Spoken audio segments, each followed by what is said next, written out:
have this from CNBC. Fast money. Traders talk Netflix shares dropping after Elon Musk tells people to cancel. Now, with all due respect, it wasn't Elon who started the charge. I don't believe. Many people were calling for the boycott of Netflix because there's a writer on a show, a children's show that's promoting trans ideology to kids, and this writer had disparaged Charlie Kirk. Let's play this from CNBC, if we can. Welcome back to Fast Money. Netflix shares falling over 2% today after Elon Musk urged his followers on X to cancel their subscriptions. Musk taking issue with the presence of a transgender character on one of the streaming platform shows. He posted, "Cancel Netflix for the health of your kids," this morning. Our Steve Kovac has more on all of this drama. Steve? Oh boy, here we go. Look at the power of an Elon Musk tweet, Mel, because the targeted rage of that tweet and of his fans and followers, they sent Netflix shares down 2% today after Musk spent part of his day tweeting about that Netflix show called Dead End Paranormal Park, which features a transgender character. It's an animated show, by the way. Now, I think you guys can see where this is going. Musk called on his followers to cancel Netflix and said he already did so himself. He also criticized Netflix's DEI policies and pointed to it as another reason to cancel the service. There's also... Well, I just want to add, as you know, Elon Musk tweets this, I'm like, y'all still had Netflix? So, I canceled it a long time ago. Remember when the cuties things happened? Yeah. I was just like, wow, this is messed up. I've actually never had it. They called the advertisement like a mistake. They were like, oh yeah, it was an error that this banner went out. And then all these liberals were like, cuties was fine. It was the post that went out for it was just a mistake. And everyone was like, bro, the whole movie was children in adult themed content. That's disgusting and wrong.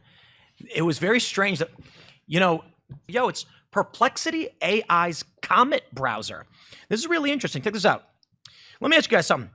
How much time do you spend every day on a web browser? How much time do you spend clicking around online, searching, scrolling, typing, endless tabs? It's a lot, right? Well, there's a new AI web browser from Perplexity called Comet that is completely changing the way you're able to interact with your browser. Comet feels like having a personal assistant living in your web browser that can actually do things for you across the internet, like literally do things, not just give answers. You can ask Comet to handle tasks for you, and it literally clicks, types, searches, and scrolls just like you would to get things done for you. That's crazy. In the background while you go about your day. Go to perplexity.ai/Comet. Comet can navigate around the web like a human would, clicking, typing, searching, scrolling, getting what you need done so you can do more. Some of the things it can do, it can order food from like DoorDash or Domino's. It can book personalized restaurant reservations. It can buy stuff on Amazon. Wow, movie tickets, book flights, prep you for your day, send messages and emails, schedule things, search, respond, and analyze. It can pull up videos, tabs, or other searches you're looking for. That's crazy. Download Perplexity's new AI web browser, Comet, by heading to pplx.ai/Timcast and let your browser do the work for you. Plus, right now, when you download Comet, you get a month of Rumble Premium for free. Yo, check this out. Liberals gargling Tylenol is one thing, but defending Netflix over this content was nuts. Yeah, at minimum, it was predator bait, and it was extremely disturbing. I'm going to take a bold move today, and I'm going to announce that I'm going to cancel the Netflix account of my friend who I'm stealing that from right now. That you were stealing Netflix from them. Sorry. Well, we have a couple of clips. Of you. I want to show you guys this one clip from one of their shows to give you an example of what they're talking about. This is actually an old clip. This resulted in another canceling, but this is a children's show. I believe, I could be wrong, about an interracial gay couple who adopted a child, a little boy they want to be trans. Thing that we know about you, you love to get up and dance. How about you break out those moves for your two biggest fans?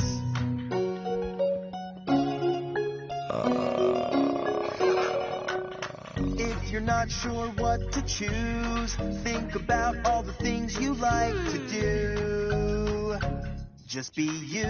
Just be me? Yep. When you're trying to decide, think about all the things you like to do. Just be you. Just be me. Yeah, see, I'm of the mind that we need to tell kids what to do. And it's a weird reality. This I guess is another divergence between left and right. I think you get your kid. Hey, you're playing piano. You're going to piano tutor, and they're going to teach you how to play piano. And the kid's like, I don't want to play. You're playing piano. Like, you need to give your children discipline and make them do things that will be good for them in the future. What the liberals have prescribed with these Netflix shows, what Elon Musk is pointing out is they're saying, you're a blank slate, figure it out yourself. I think you need at least parameters, because if you took a kid and put them in a muddy pit with a bunch of worms and you're like, you can do whatever you want, the kid's going to start eating worms, and that's going to be his life, because that's Just all be there you. is available. Well, so have we haven't actually played the show that Elon's talking about, though, right? These no, different shows. let me search for that one. Yeah, because I want to put that one up. But no, you're both right. I mean, Tim, you and I were saying earlier on my show, it's like, what if what if a kid came up and said, well, I like to eat pennies.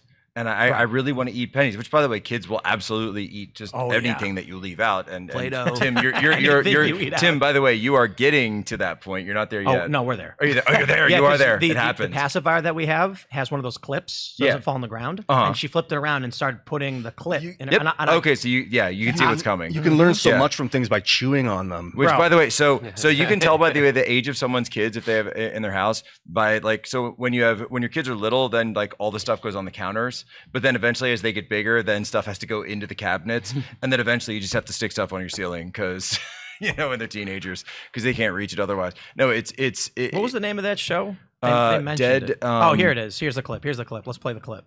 Dead End. It's not the park. It's me. I'm trans, Norma. School knows, and everyone at home knows. And being here, it's like a whole new place. I can just be Barney, and I can choose if and when I tell people. I've never been happier, and that's saying something when I spent today chased by terrifying zombie mascots. Pugsley reminded me how important it is to live your life without apology. So, I think I gotta give living here a shot, don't you? You don't need my permission. I just wouldn't want Courtney as a roommate. We'll be the best of friends.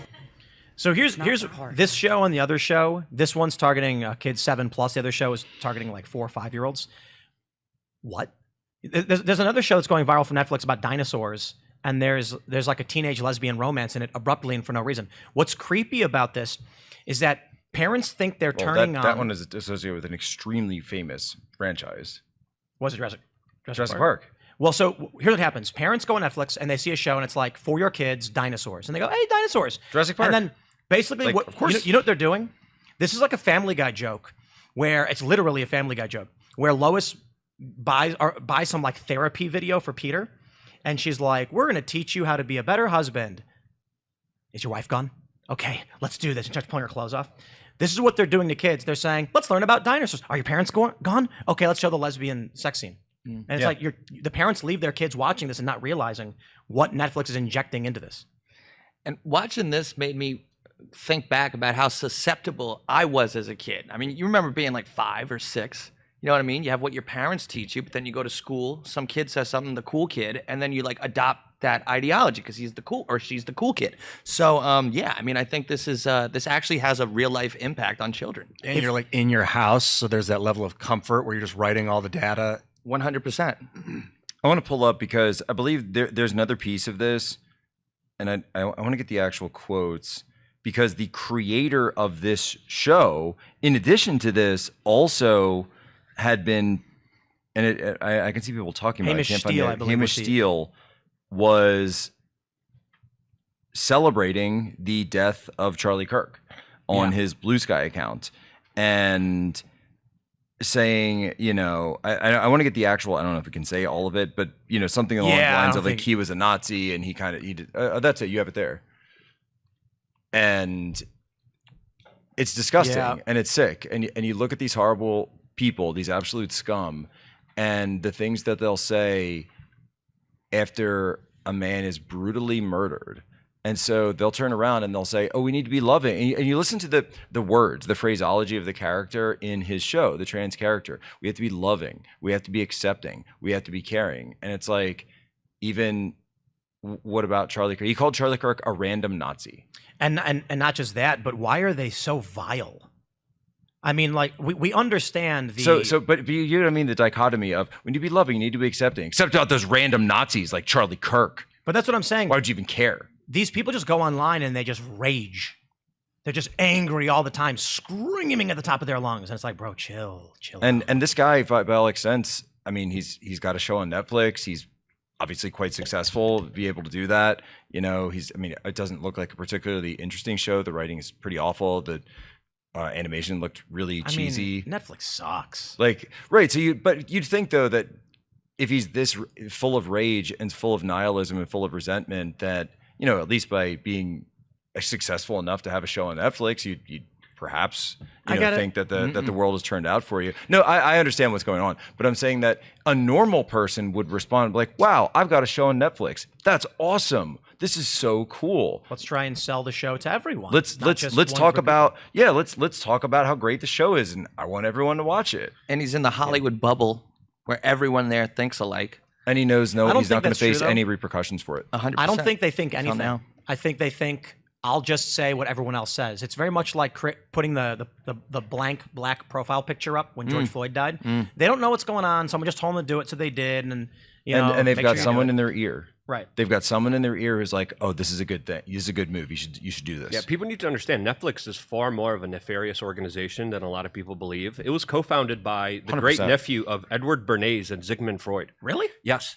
And it is the propaganda machine of the establishment. It uses subliminal messaging in order to propagandize people in such horrible, horrendous ways. Every time there's a bad black guy, they make him a white guy. Every time there's a white good guy, they make him a black guy. Well, Bernays himself is the founder of modern propaganda. Exactly. But I'm going to push back a little bit. I blame conservatives a lot, and hear me out. We were just talking before the show. I love playing these songs like Chop Suey by System of a Down because Serge is literally singing the words of Jesus Christ. And he's Christian. Yeah. And then you also have Like a Stone. Which, They're Armenian. Yeah. And my point is, there are a lot of songs that conservatives don't realize that in the mainstream were very much pro-Christian, and they're not familiar with these songs or otherwise. There was a show on Netflix called The Order, and it was a werewolf vampire show or something. I haven't seen it in a long time. They had 2 seasons, and it was about communist professors being evil villains and were the bad guys. Really? Yeah, legit. Watch the show. And I was shocked. In season 2, there is a communist professor, literally with like a communist books on his bookshelf, and I forget what it was, but he's the villain who's trying to usurp the power of these like mystical, college students or whatever. They canceled the show because nobody watched it. And I thought the show was fun. I was like, look at this. They finally have a villain who's a Marxist college professor. The problem is, like with, I reference Captain America, the first Avenger movie all the time. I'm like, guys, you had a movie that was about a scrawny young man who was so desperate to join the military, he lied 7 times to get in, and he fights for America. And his name is literally Captain America. Captain America. I'm like, shouldn't conservatives have been like, this is the greatest? And he's a Christian too. In the MCU, he literally makes a reference to this. He says, there's only one God, ma'am, in the Avengers movie. Why weren't conservatives lifting that up? Instead, I think they took for granted what was, because so much of our culture was just an overtly Christian theme, that when it fell off, they got mad about it, complained about content they didn't like, but never propped up the content they did. There was like a backlash in the 80s against Christianity because there was this overcompensation, from my perspective, being born in 79, where they were like trying to ban Dungeons and Dragons and get the F word taken out of music. So people kind of revolted against it. And I think that was lingering to the point where people were so distanced from it. But one of the things I love about Catholicism, and I'm not a Catholic person, but you are practicing Catholic, Jack, and I want to ask you more about this, is like, they would force people to repeat the 7 virtues, maybe daily, if not weekly. And so they're always remembering these 7 important ways to be. And then now that we have a free speech society without compelled speech, we don't force anyone to say anything. And well, I wouldn't necessarily say forced, but it's more along the line. So this is the big issue between like Protestants and Catholics, where Catholics famously, of course, we have our rosary, right? Here it is. And they'll say, oh, those are vain repetitions. So a Protestant will say, well, that's a vain repetition, and you should just pray from the heart, pray directly to Jesus. And what we would say is, well, wait a minute, these are the words of the Bible. These are words directly from the Bible, and by saying them over and over, we believe the prayers are sacred as well, so that when you say them in tune, you're giving that to God. And so it's more like, but a Protestant would come in and say, oh, well, that's just a repetition, but it's not vain. And that's the key difference. It's not vain at all. Thanks for checking out this clip from Timcast IRL. Make sure to watch the show live Monday through Friday at 8 p.m. Subscribe to this channel, and we will see you all there.